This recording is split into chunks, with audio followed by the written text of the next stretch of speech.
Amici bellini, ho studiato, perché ho aspettato un pochino, perché non volevo fare un video su Osimhen dicendo non c'è chiarezza. Noi quando facciamo un video cerchiamo di fare chiarezza, perché non è chiaro tra l'infortunio e questa storia noiosa, insomma, con la sorella, il cognato, questo video che è uscito. Parliamone.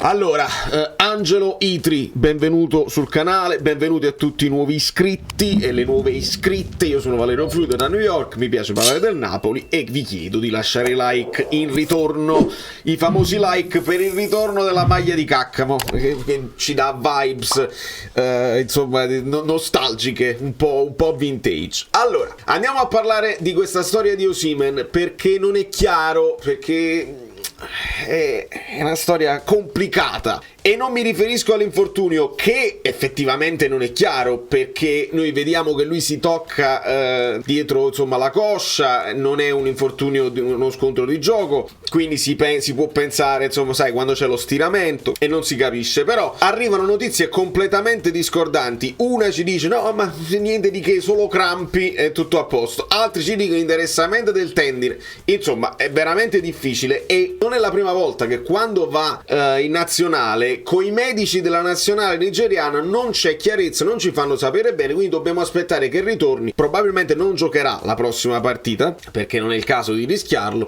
però quando ritorna poi uno può fare gli approfondimenti necessari e capire per quanto ne avrà, che tipo di infortunio è. E quindi questa è una cosa che non possiamo chiarire ancora. Se vi dicono con certezza, fidatevi il giusto. Ecco, fidatevi il giusto. Quello che invece è la situazione che è scoppiata, è cominciato a girare un video non chiaro, tra l'altro, non chiarissima l'azione che sta succedendo. Si parla di...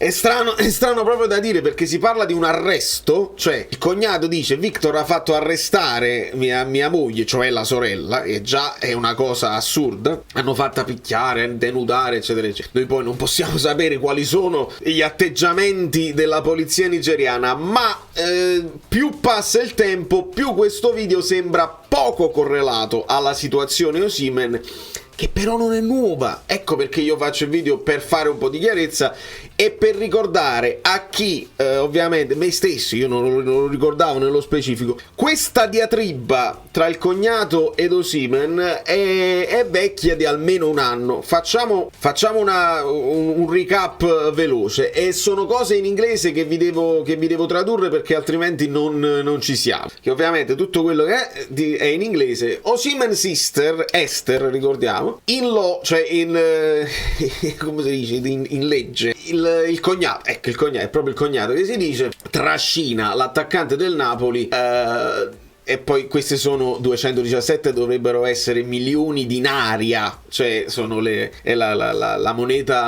nigeriana di debito.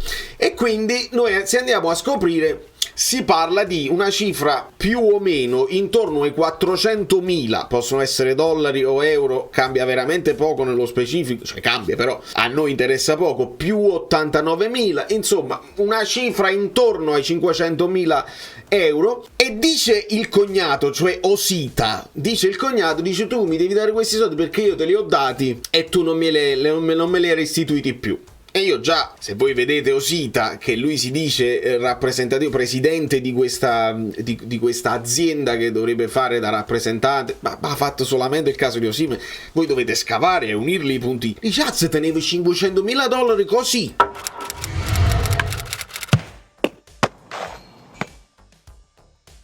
E già mi sembra strano, e tu dai 500.000 dollari a Osimhen, che invece sta facendo la carriera, perché parliamo proprio del passaggio dall'Lille al Napoli, e nel frattempo con il Lille comunque tu dei soldi li avevi fatti, Osimhen. Quindi perché Osimhen aveva bisogno di soldi dalla sorella che invece è in povertà, dalla famiglia con la sorella e col cognato? E già mi sembra strano, ma andando ad approfondire si capisce un pochino meglio, perché dice una sorella, Esther, in lacrime, tearful, ha raccontato come il fratello più giovane ha preso i monies pagati nell'account del marito, quindi di Osimhen, con la promessa di pagarli indietro, di ridarglieli, e come l'attaccante non ha praticamente neglected, difficile insomma ha ignorato la famiglia dopo essere diventato famoso. I soldi, dice praticamente Osita, dice sono stati pagati nell'account della mia company, della mia azienda, ma il più grande errore che ho fatto è stato quello di darglieli,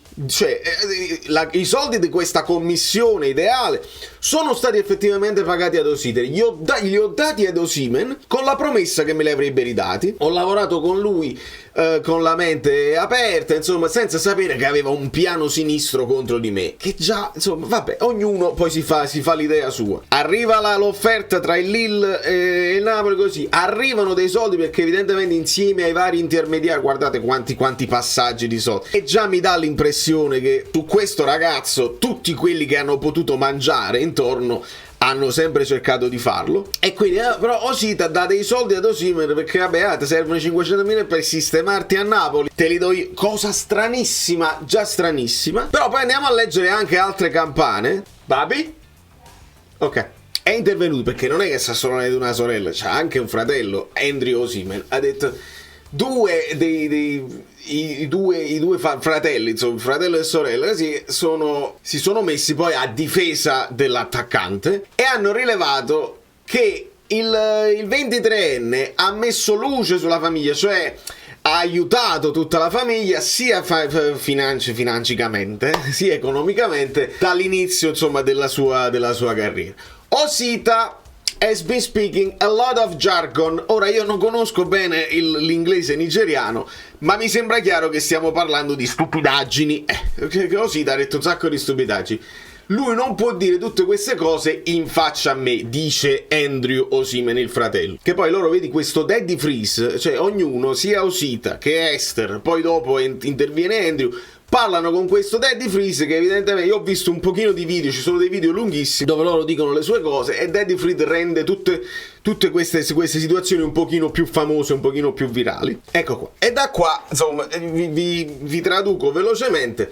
Dal 2006 fino ad oggi Osita's wife Esther ha ricevuto milioni di naira. Anche Osita ha fatto un sacco di soldi con Osimhen. Soprattutto riguardo i soldi di cui Osita sta parlando. Osita wife Esther era molto vicina a mio fratello. Lei dice che sta soffrendo, ma lei è la causa. Quando hanno ricevuto i primi milioni, lei e il marito sono andati a comprarsi 2 macchine, subito 2 macchine. Io ho usato i miei soldi per comprare per comprarmi una casa. Osimhen non ha mai detto a nessuno come usare i soldi che lui ci ha dato e non c'è nessuna ragione di dare la colpa a lui per le problematiche che hanno. Osimhen ha comprato ad Osita una macchina e gli ha dato 10.000 euro. Ho sentito al riguardo, ma non ho detto niente perché volevo progressi da lui. Osita era con Osimhen in Italia, io non sono per esempio mai andato in Italia, voglio fare le cose da solo, tutte queste cose mi interessano poco. Osita sta blackmailing, praticamente è un ricatto praticamente che sta facendo. Non è il manager di Osimhen, ha solamente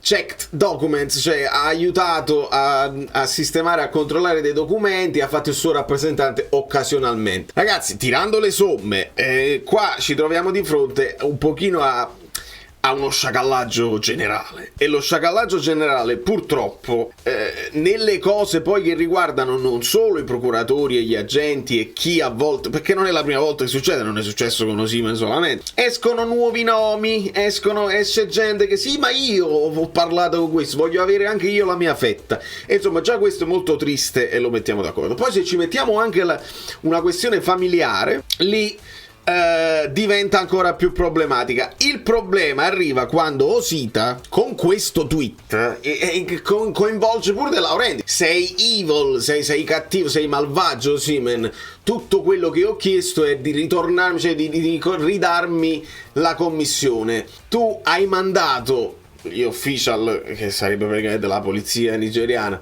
a picchiare, molestare, schiaffeggiare e denudare mia moglie nuda nelle strade della Nigeria, pagherai per questo. E poi lui fa una serie di tag: Napoli, De Laurentiis, Nike Football, Calcio Napoli 24, Arise TV, praticamente per rovinare Osimhen, perché poi quando queste cose, vere o non vere, Vere o non vere? Attenzione, vere o non vere? Cosa succede? Ha uno sponsor che non vuole avere problematiche, lo sponsor molla, e allora per esempio la Nike, se non ha intenzione di approfondire la situazione, dice io non lo voglio un mio endorser che è problematico e che è al centro di polemiche, e lo mollo. Quindi questo è il famoso blackmail, cioè praticamente tu, che li devi avere o non li devi avere questi soldi, cominci a mettere questi rumori in mezzo, e lo sappiamo come funziona internet, che sia vero o non vero, si rovinano le carriere, si rovinano le vite della gente. Ora, lui include anche De Laurentiis. La riflessione è, ed è facile farla a priori, farla a posteriori, dici tu te lo dovevi vendere quest'anno. Allora io vi dicevo una cosa, io ovviamente nel momento in cui il Napoli non vende Osimhen, io dico il Napoli è ancora competitivo per lo scudetto. Poi non potevo sapere l'impatto di Garcia, quello che stava succedendo, il resto del mercato che aveva fatto il Napoli. Io dico, restano Osimhen e Kvara. Sono contento perché il Napoli continua a lottare per lo scudetto. Il problema è che vi avevo anche detto, guardate che De Laurentiis, se riceve un'offerta di 8 milioni, comunque la plusvalenza la fa. Se poi all'interno del ragionamento di De Laurentiis si dice che Rice viene venduto a 121 milioni, l'Arabia Saudita spende tutti quei soldi e allora Osimhen ne vale 200. Osimhen non ne vale 200, non è mai valso 200 milioni e mai li varrà, non perché non sia forte e non perché non venga inserito in questo contesto di mercato drogato da prezzi pazzeschi, ma perché propone dei problemi, perché ad altissimi livelli prendete un Cavani che avrebbe potuto essere anche attaccante di punta come un Lewandowski, poteva essere tranquillamente, però perché tecnicamente sicuramente lo è. Però sotto sotto, se chiedete a chi aveva avuto a che fare, era un po' problematico nella vita privata. Di conseguenza, bene, Palermo, Napoli, Paris Saint-Germain, poi a fine carriera ha toccato il Manchester, adesso al Boca, quindi non ha fatto Real Madrid, Bayern di Monaco, Manchester City nel prime. Osimhen è più o meno la stessa cosa, cioè tantissimi infortuni e i grandi club lo tengono presente. Se tu tendi ad infortunarti per sfortuna, può essere sfortuna, per il fatto che sei troppo irruento e quindi praticamente quando ti butti sei più propenso ad infortuni. Osimhen ogni anno, ogni tanto ti viene meno. Il carattere, perché lo sappiamo che il carattere è sempre stato fumantino. Poi si è molto calmato l'anno scorso. Sarà merito di un allenatore che ha capito come prendere, sarà merito della paternità che sicuramente secondo me aiuta a calmarti e ragioni due volte sulle cose, anche per non dare un cattivo esempio, perché poi la bambina adesso non capisce, ma la bambina potrà guardare quello che Osimhen ha fatto in futuro, perché tutto resta scritto. Insomma, Osimhen andava venduto, col senno di poi si dice, andava venduto probabilmente quest'anno e monetizzavi il massimo possibile perché aveva fatto un'annata straordinaria che ti aveva portato allo scudetto. È facile dirlo adesso, no? È chiaro. Però tu monetizzavi, non erano 200, non erano secondo me neanche 150, 120, 130 milioni. Poi devi vedere cosa vuoi farci, perché il discorso è questo. Se tu vuoi entrare in Champions League, io l'avevo detto come provocazione, vendi Osimhen, fai lo stadio, le due punte sono Raspadori e Simeone, vai tranquillo, non dobbiamo vincere lo scudetto. Il 12 agosto tu facevi un discorso a cuore aperto ai napoletani, non dobbiamo vincere lo scudetto tutti gli anni, ci siamo tolti un grande sfizio, abbiamo vinto uno scudetto leggendario, adesso noi monetizziamo Osimhen perché poi va pure in Coppa d'Africa, quindi aveva senso come discorso, anche non a posteriori ma anche a priori. Con questi soldi facciamo lo stadio così e cresciamo nel futuro e cresce il fatturato. È un discorso di grande maturità che non tutti avrebbero capito, ma io lo avrei sposato perché ve lo avevo detto a inizio stagione. Vendi Osimhen, fai lo stadio.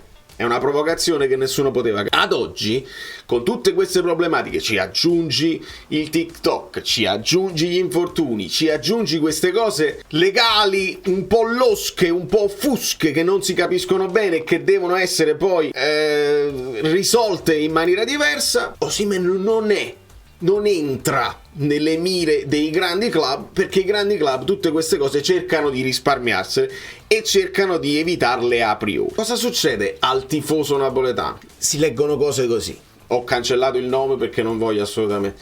Osimhen ci crea solo problemi, lui, la Nigeria, la famiglia, il TikTok, gli infortuni, le reazioni da bimbo, minchia, esulta, poi non esulta, portasse i soldi, grazie. Questo poi è la violenza con cui i tifosi napoletani dimenticano quello che i giocatori, perché io ho letto di tutto, ho letto si sfracella la faccia e poi non lo possiamo utilizzare. Si è sfracellato la faccia per prendersi a pugni in una discoteca, oppure perché voleva segnare contro l'Inter e quindi va senza pensare alla sua incolumità di testa contro Skriniar? E lo stava facendo per la maglia che noi amiamo.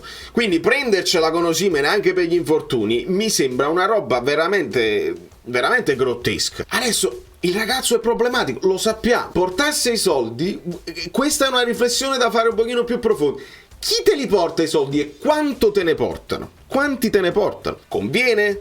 A De Laurentiis se la sente di accettare un'offerta adesso, perché adesso secondo me Osimhen con tutti questi chiari di luna ne vale 60-70, va pure verso la scadenza, perché il 2025, quindi l'anno prossimo, entra in scadenza ufficialmente a gennaio. 60-70 lo devi vendere. Lo dobbiamo capire e lo dobbiamo accettare. Si doveva fare prima, non dovevi andare in contrasto, i tuoi giocatori te li devi coccolare così restano pure meglio, e invece no, sai sempre questa cosa, magari non ti pago, ma perché i palloni d'oro che c'è? Capiamoci e uniamo i puntini. Siamo in una situazione scomoda in questo momento, è scomoda. Prima di tutto capire l'infortunio, perché poi tutta questa questione legale è personale, non riguarda il Napoli. Il Napoli dovrebbe pure evitare di essere coinvolto in queste cose. Come? Mettendo vicino al ragazzo delle persone che capiscono e che lo seguono, se non bastano i loro procuratori, e cercare di evitare. Tu devi scavare, tu devi approfondire, devi conoscere, devi studiare le situazioni. Hai dei carichi pendenti? Le vogliamo risolvere? Perché adesso ti stai legando con noi, il diritto d'immagine di Osimhen ce l'ha il Napoli, tu crei problemi di diritti d'immagine alla nostra società. Se fai una cosa del genere, se viene coinvolto tua sorella, la Nigeria, per le strade della Nigeria, non è possibile. Quindi tu devi prevenire tutte queste cose. Ma sto chiedendo al Napoli di prevenire queste cose quando il Napoli stesso fa i TikTok inopportuni al momento inopportuno. Ma il TikTok era solo per sfoto. Inopportuno. Il momento non era opportuno. Di conseguenza siamo in una situazione delicata. A me viene l'orticaria a leggere certe cose che poi vanno contro il ragazzo. Il ragazzo è problematico, senza dubbio. Ha dimostrato di soffrire gli sciacalli. Se voi andate a vedere vari video anche di interviste approfondite dove sta un pochino più tranquillo, lo dice spesso che viene aggredito da una serie di personaggi della sua infanzia, della sua famiglia, del suo quartiere, che vogliono approfittare. E non è facile, ragazzi, quando si viene da una situazione del genere, tutti quanti vogliono stare lì a spillarti soldi. Ha cercato di aiutare quelli che lui ritiene che meritano di essere aiutati, perché si fanno in quattro. Altri invece lui anzi va contro. La situazione della polizia nigeriana non è chiara e non la possiamo risolvere. La situazione dell'infortunio la sapremo a breve. Al momento io eviterei semplicemente di attaccare personalmente il ragazzo, perché prima di tutto non sappiamo tutte le cose. Quindi quando si dicono cose gravi e tu non sai tutto il pregresso e non sai tutte le cose nello specifico, stai facendo proprio del male anche a te stesso, perché solo la maglia, e intanto lui la sta ancora vestendo questa maglia. Quindi se tu te la prendi con uno che è dei tuoi, fai del male a te stesso. Da New York, Valerio Fluido è tutto. In questo momento sta giocando Kvara. Fatemi vedere una cosa, perché Kvara aveva messo i parastinghi del Napoli oggi con la Georgia. 2-0 Georgia. Kvaratskhelia gol. Ha segnato gol Kvaratskhelia. È un mostro. Coccoliamoceli i nostri. Cacciatene che si chiare l'uno. Coccoliamoceli.